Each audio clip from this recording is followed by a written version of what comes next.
Hello, Miss Fantasia. You're like a little Ken doll. He didn't walk in like a pop star. No glitter, no entourage, just a cowboy hat, 3 coolers of Cajun food, and a quiet smile. That's how millions were first introduced to John Foster, the soft-spoken teenager from Louisiana who's taken American Idol season 23 by storm. At just 18 years old, his deep country voice and emotional performances have carved out a place in the hearts of viewers across the country. But while his rise to fame seems like something out of a Southern fairy tale, recent weeks have brought a surprising twist. Behind the golden ticket and heartfelt ballads, whispers have emerged. Rumors, conflicting reports, and online speculation that threaten to overshadow his musical journey. Who exactly is John Foster? Where did he come from? And what's the truth behind the swirling stories? We dug deep to find out what the cameras didn't show. John Foster Benoit III was born on July 9, 2006 in Addis, Louisiana, a small town where tradition, faith, and family ties run deep. Locals describe it as the kind of place where everyone knows your name. And for the Benoit family, that name carries weight. For more than 4 decades, they've owned and operated Benoit Country Meat Block, a butcher shop that has become something of a local landmark. Foster grew up behind the counter, learning the value of hard work, consistency, and humility long before he ever stepped onto a stage. The shop wasn't just a business, it was a community hub, and his upbringing reflected that spirit. While many teens might chase trends or distractions, Foster remained rooted in the rhythms of his hometown, guided by faith and a close-knit family who never let him lose sight of who he was.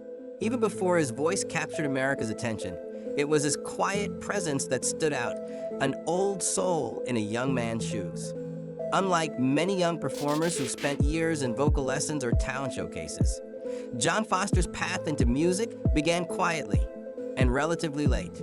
At the age of 15, he received his first guitar, a gift that would change the course of his life. With no formal training or flashy instruction, Foster taught himself to play by ear, leaning on his uncle Galen Martin for occasional guidance. What followed wasn't a sprint toward stardom, but a steady climb rooted in sincerity. While his peers looked to pop stars and viral fame, Foster gravitated toward the classic voices of George Strait, Merle Haggard, and Conway Twitty. His sound became a reflection of that old-school spirit, unpolished but powerful. He soon began performing at local events and through family connections, found himself sharing stages with country veterans like John Schneider and Doug Stone. The spotlight didn't seem to rattle him. If anything, it sharpened his sense of purpose. Even without vocal coaches or studio polish, Foster carried a rawness that audiences responded to, not because he was chasing a trend, but because he was honoring a tradition. John Foster isn't just a musician, he's a scholar with a plan. Before he ever auditioned for American Idol, Foster had already distinguished himself academically. A standout at Brustley High School, he graduated as valedictorian of the class of 2024, proving that his ambition extended far beyond the stage. Now a freshman at Louisiana State University, he's pursuing a degree in biology with a goal that surprises many, becoming an oncologist. But Foster's vision is anything but ordinary. He's not just dreaming of saving lives in a clinical sense. He's hoping to blend his love for science with the emotional power of music. His ambition?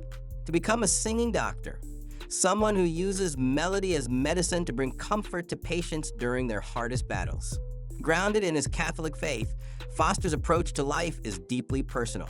His values influence not only his academic path, but also his songwriting. In an industry often focused on image, he stood out for something increasingly rare: authenticity backed by purpose. When John Foster stepped into the American Idol audition room, he didn't try to reinvent himself for the cameras.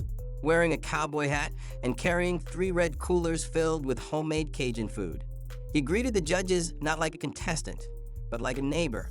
It was a simple, disarming gesture that set the tone for what would become one of the most talked about auditions of the season. His first song choice, Alan Jackson's Don't Rock the Jukebox, caught attention, but it was Conway Twitty's Goodbye Time. That changed everything. His delivery was raw, understated, and deeply emotional. There were no vocal theatrics, no forced intensity, just a quiet ache that settled over the room. At one point, Judge Luke Bryan, who had been on the fence, changed his vote mid-audition, visibly moved by Foster's sincerity. It was a pivotal moment.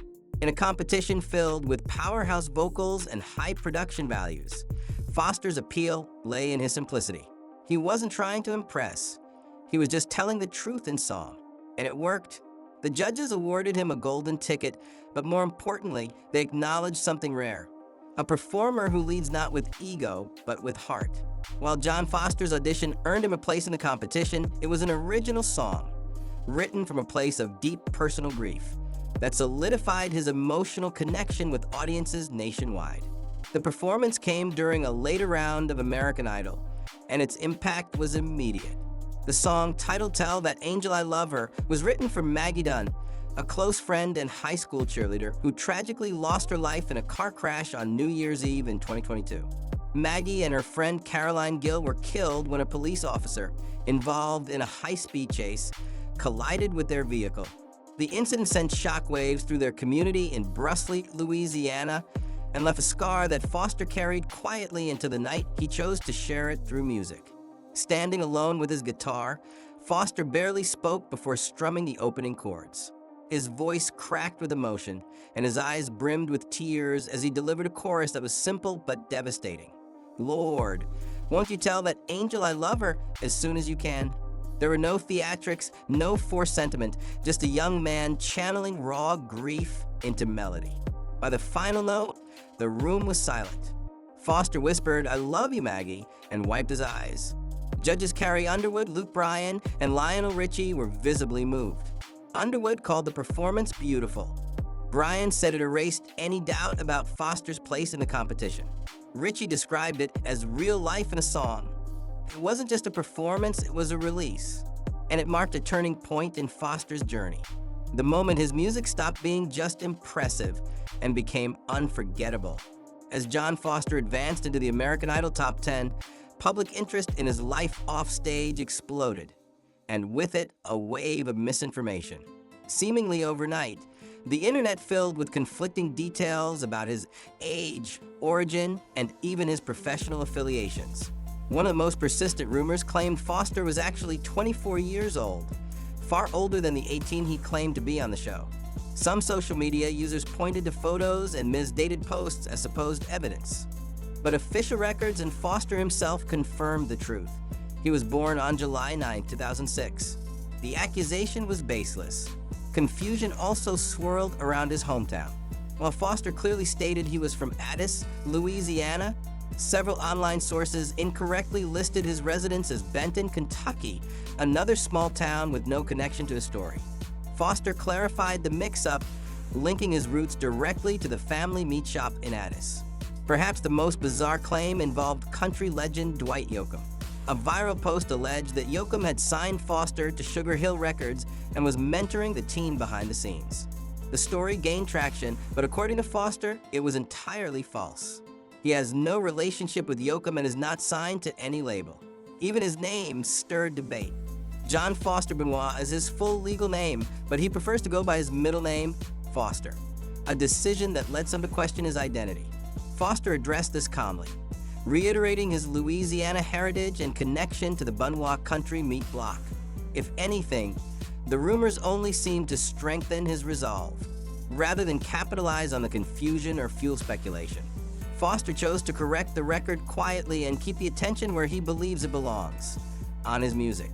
As John Foster's fan base continues to grow, many have begun to wonder about the personal life of the young country crooner. And while Foster has been careful to keep much of his private world out of the limelight, one detail has quietly surfaced, and is breaking a few hearts among his admirers. Foster is currently in a relationship with Brooklyn Bork, his high school sweetheart. The two met during their time at Brusly High School, where Brooklyn was a cheerleader and Foster was beginning to find his musical voice. Those close to them described the relationship as steady, supportive, and largely removed from the pressures of public life. Though Foster hasn't made a show of their connection on social media or in interviews, Brooklyn has been by his side every step of the way. She accompanied him to Hawaii for his top 24 performance and has been spotted cheering him on in the live show audience.